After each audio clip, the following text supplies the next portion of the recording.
I'm Galang Patricia and I will be reporting catalyst.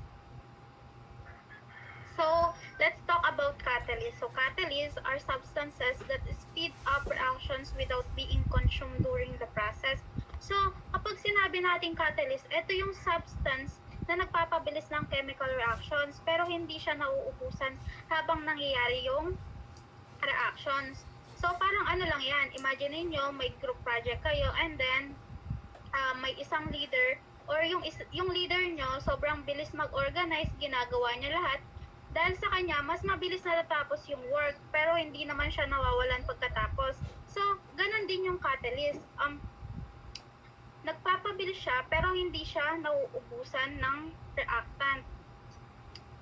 Next, we have examples in real life. So, enzyme in the human body help digest food quickly. Without enzyme, digestion would take much longer. So, sa real life, ito yung example natin, ang enzyme nga sa katawan natin. So, yung enzyme tumutulong para mas mabilis matunaw o mag-digest yung food natin. So, imagine nyo na lang kung walang enzyme, baka inabot tayo ng sobrang tagal bago matunaw yung kinain nating pagkain. Gutom ulit bago ma-digest yung food na kinain nga natin.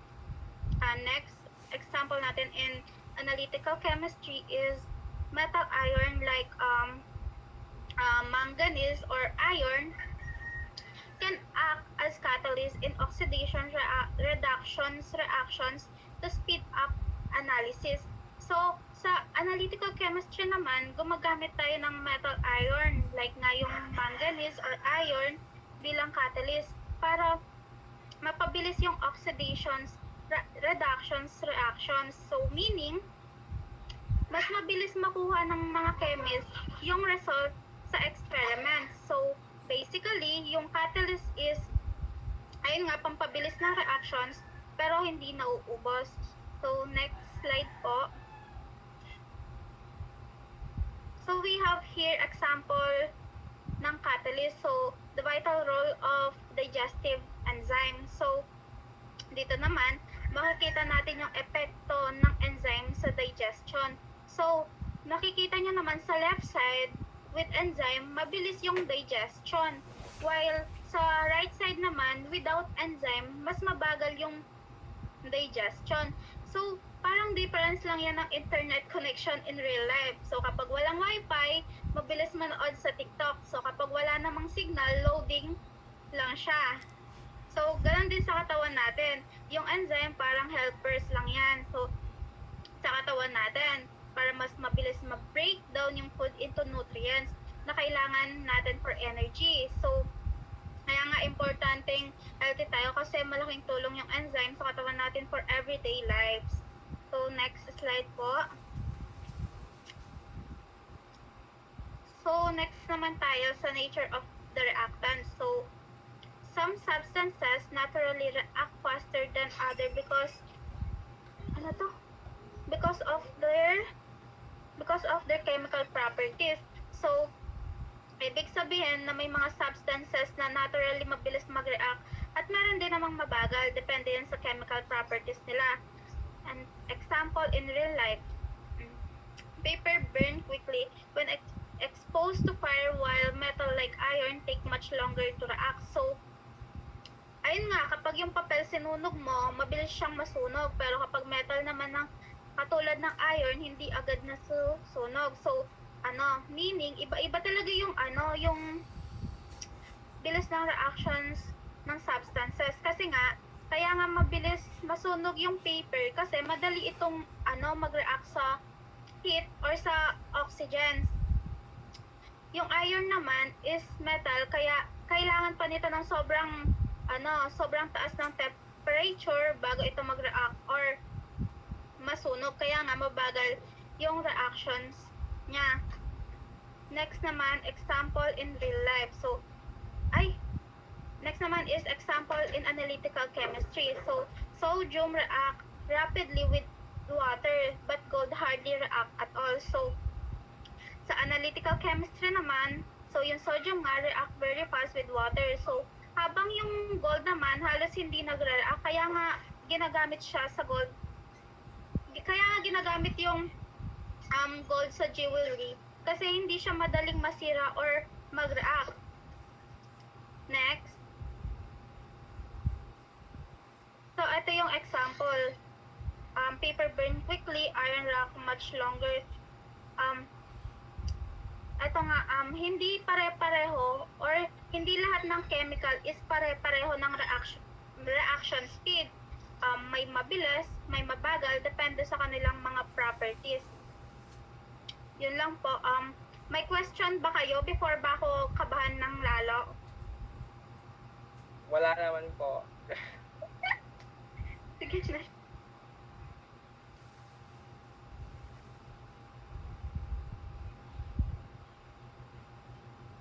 Good morning po. So, my name is Pauline Algie Gamboa and I'll be the reporter for the importance of kinetics and analytical chemistry. So, earlier nga naman na explain naman sa inyo, 'di ba, yung kung ano yung meaning ng kinetics, kung ano yung mga factors na nakaka-affect sa rate or speed of reaction ng mga substances, 'di ba?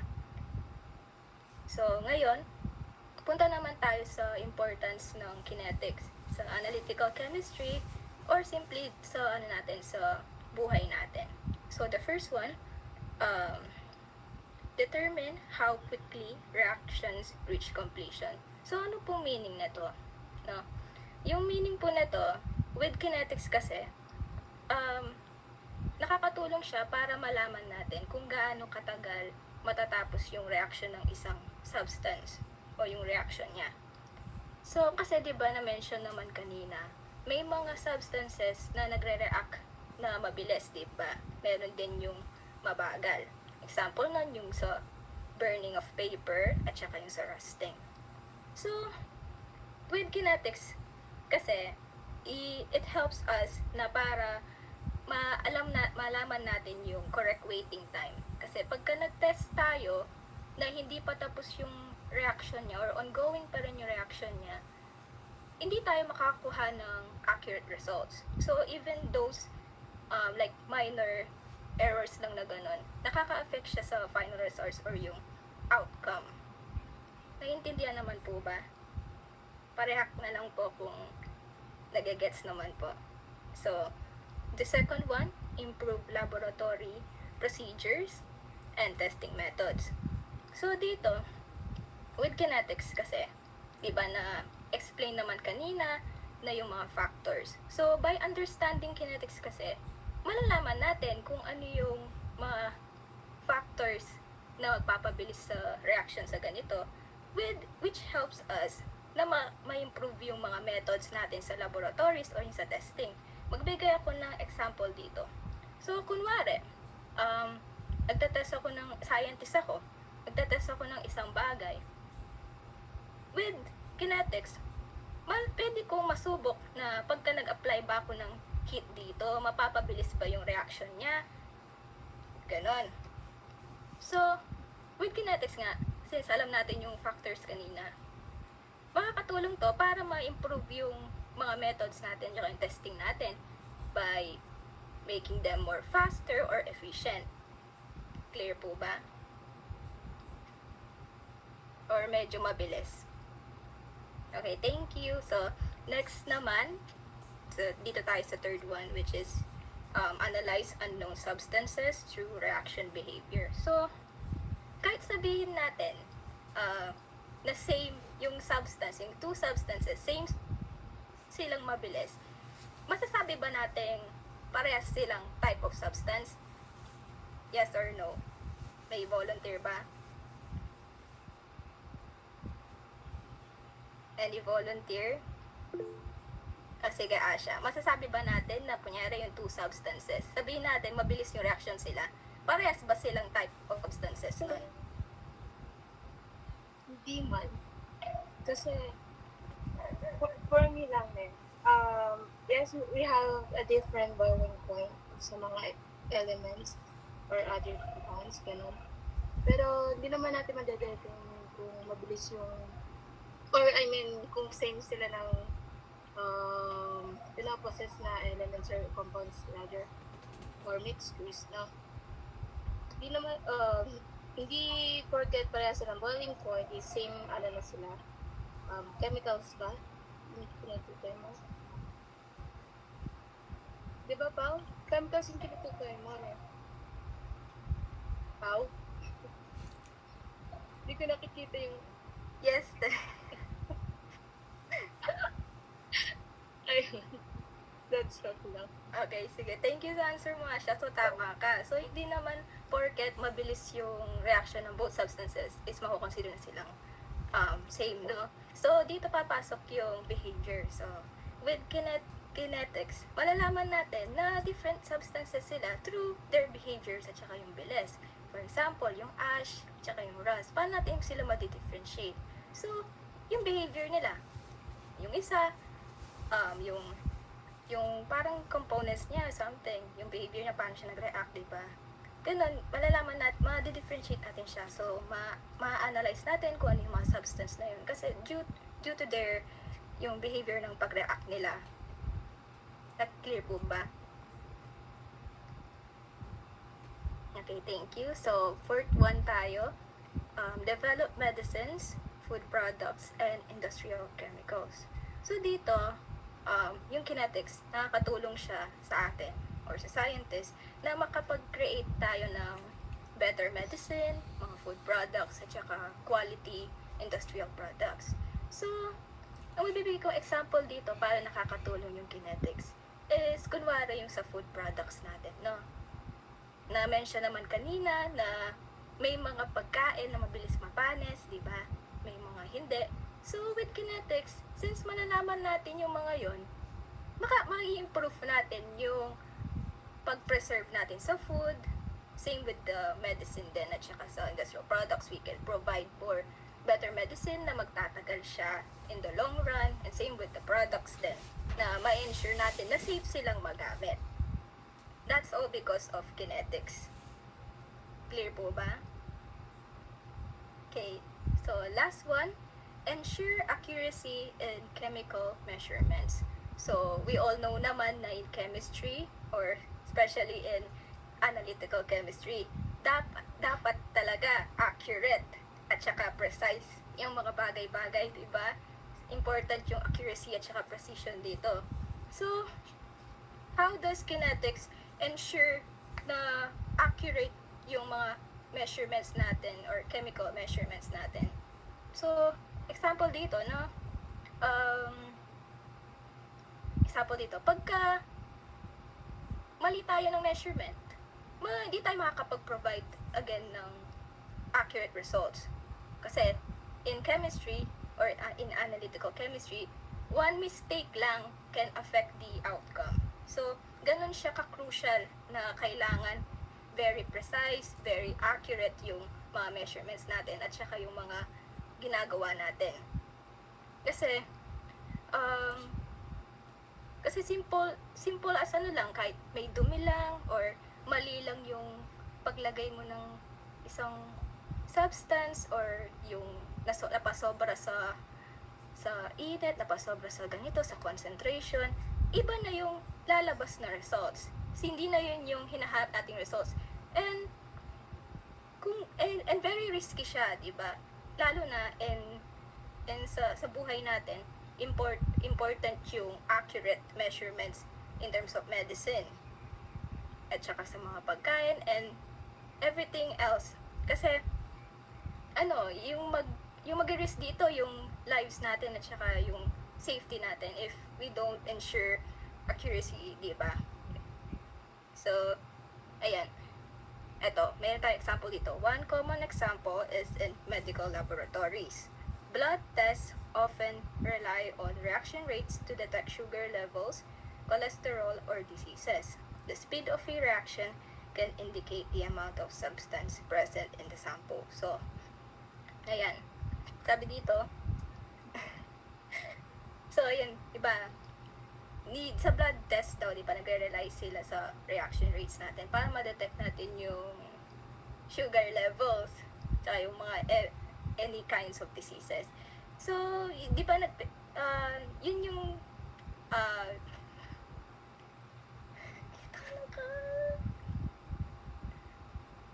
so, ganun ka kinetics sa ano natin. So, in pretty much everything sa atin. So, yun lang po. Thank you. Remind lang 10 minutes.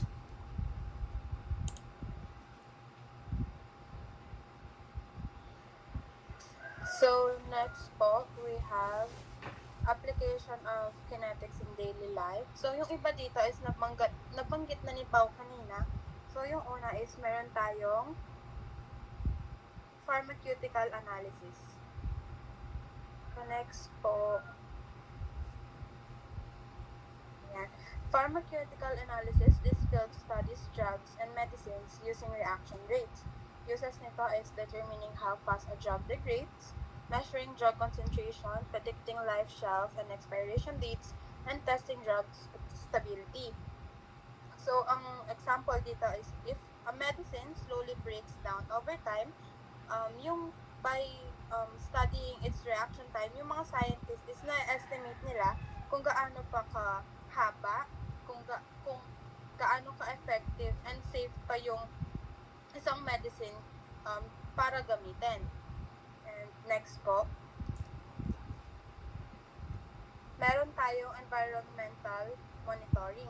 Kinetic is used to analyze pollutants in air, water, and soil. So, yung uses nito is measuring the composition of pollutants, monitoring water contamination, studying chemical reaction in the environment. So, example dito is scientist studies how quickly pesticide breaks down. Kapag ka daw mas mabilis yung chemical na mag-breakdown, meaning less pollution siya and less harm sa ating nature. Next po. Next, we have food analysis, reaction rates, how to evaluate food quality and safety. Uses nito is studying food spoilage rates, measuring vitamins degradation, monitoring oxidants of fats and oils, estimating shelf life. Example dito is, halimbawa yung vitamin C in juice decreases over time. So, scientists measures how quickly nutrients in food are lost. Nakakatulong din ito para malaman kung gaano pa magtatagal yung isang pagkain na mag-stay siya na fresh and healthy. And next po, industrial quality control. Industries like kinetics uses kinetics to maintain quality product. Yung uses nito is monitoring manufacturing reactions, controlling product consistency, optimizing reaction conditions, and detecting impurities. Example dito is in a chemical factory, reaction speed is monitored to ensure na yung mga product na pinoproduce nila is correctly and efficient siya.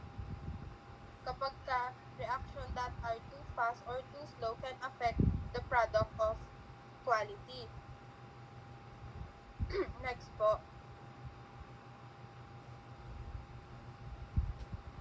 Meron tayong, yung last natin is clinical chemistry. Kinetics is applied in medical laboratory testing. Yung uses nito is measuring enzymes activity, blood glucose analysis, diagnostic testing, and biosensors. Yung example nito is yung mga doctors gumagamit ng enzyme reactions in blood. So, yung mga doctor is pinag-aaralan nila kung gaano kabilis yung certain reaction mag-react sa ating katawan to check if yung person ba na yun is healthy or sick siya. Gets po ba?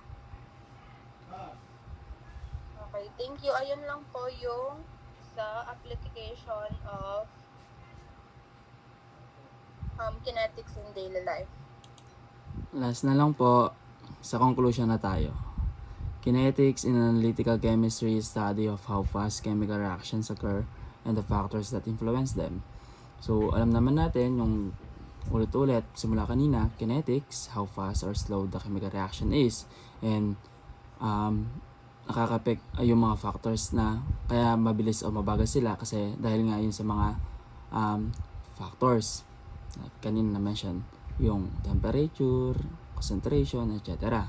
It is essential to laboratories, medicine, environmental science, and many daily activities. So, dahil nga daw sa kinetics, marami siyang benefits sa kahit anong larangan dito sa laboratories, sa medicine, and even in our environment. Tapos, understanding the kinetics allows scientists to improve chemical analysis, develop better products, and explain many natural processes around us. Lahat naman ng tools sa science or lahat ng tools sa analytical chemistry is ginagamit para ma-improve para ma-improve yung ating buhay. Ganun lang yung conclusion natin sa kinetics, and even pwede din magamit sa mga kahit anong topic na i-report ng mga reporter. So, yun lang. Pasyawitang thank you bang yan. Thank you. Thank you sa mga participants na nag-attend. Thank you so much. And thank you sa mga co-reporter ko na nag-report. Kami rin Yan lang, sir. Kami rin. Thank you po. Medyo makaba-kabaya po. Pasensya na.